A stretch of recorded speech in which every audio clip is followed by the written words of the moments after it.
सुनीता जी। राधे राधे।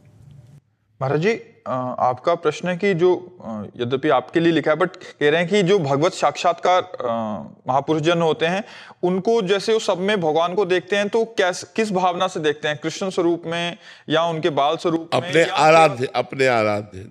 आराध्य में जो हमें गुरु ने आराध्य का स्वरूप बताया। जैसे हमारे आराध्य देव है नौ किशोरी नौ किशोर सी प्रिया प्रीतम, 16 वर्ष की अवस्था, अद्भुत सौंदर्य, अद्भुत माधुर्य, दोनों जुगल सरकार का। तो हम जैसे आपके देखें तो आपके हृदय रूपी मंदिर में मेरे प्रिया प्रीतम विराजमान है। हम सब जगह, जैसे गोस्वामी जी कहते सिया राम मैं सब जग जानी, वो सब में सिया राम को देख रहे हैं, ऐसे हम सब में श्यामा श्याम को देखते हैं।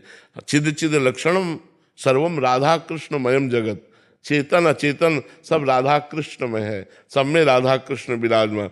तो उपासक जिस भाव से उपासना करता है उसको अपने उपास्य देव का वही दर्शन होता है। अब हम देखते हैं नौ किशोरी नौ किशोर प्रिया प्रीतम, उन्माद पैदा हो जाए, इतने सुंदर हैं हमारे प्रिया प्रीतम, पागलपन चढ़े। अब इसी के सो तो जी रहे हैं ना, नहीं किसी से कोई मतलब नहीं, तो उन्हीं के बल से हर कदम हम चल पाते हैं, उनकी तरफ उन्हीं के कृपा बल से चल पाते हैं।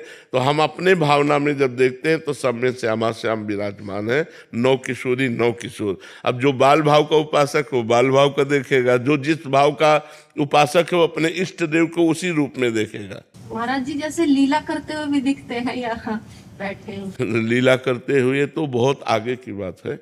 जब भगवत साक्षात्कार हो जाता है, प्रेम में तन्मयता होती है, तो भगवान जब कृपा करते हैं तो अपनी लीला में प्रवेश दे देते हैं।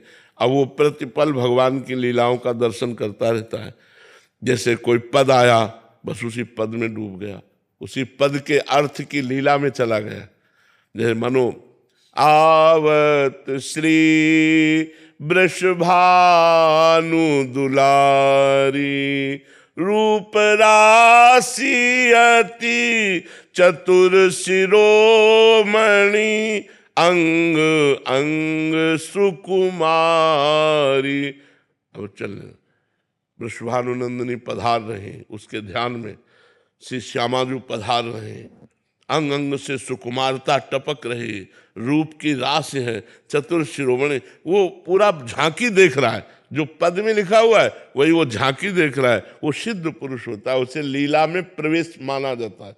जो लीला में प्रवेश पा गया है वो ऐसे, वो एक एक क्षण भगवान की दिव्य रूप माधुरी, दिव्य कभी देख रहा है प्रिया प्रीतम की हंसी लीला, कभी जल विहार लीला, कभी झूला लीला, कभी बसंत लीला, कभी वर्षा ऋतु की लीला, वो अलग अलग लीलाओं के भगवान का रसास्वाद। अरे इसीलिए तो महान सुख है, भक्ति में कोई साधारण सुख है? सब संसार के सुखों का त्याग करके जो भगवान के मार्ग में चलता है वही तो उस रस को प्राप्त कर पाता है। महाराज जी, भाई जी और राधा बाबा के प्रसंग में आता है कि 18 घंटे समाधि लगा, तो वो उस लीला के अंदर, उसी लीला में डूबे हुए, शरीर का कोई भान नहीं है। 18 घंटे। हाँ 18, हाँ बिल्कुल बिल्कुल उसी लीला में।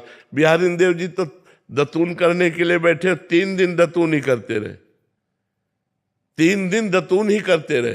तो उन्होंने बिहारी जी को गोस्वामी परिकर को दे दिया कि अब हमसे सेवा नहीं होने वाली। 3 दिन हो गए पर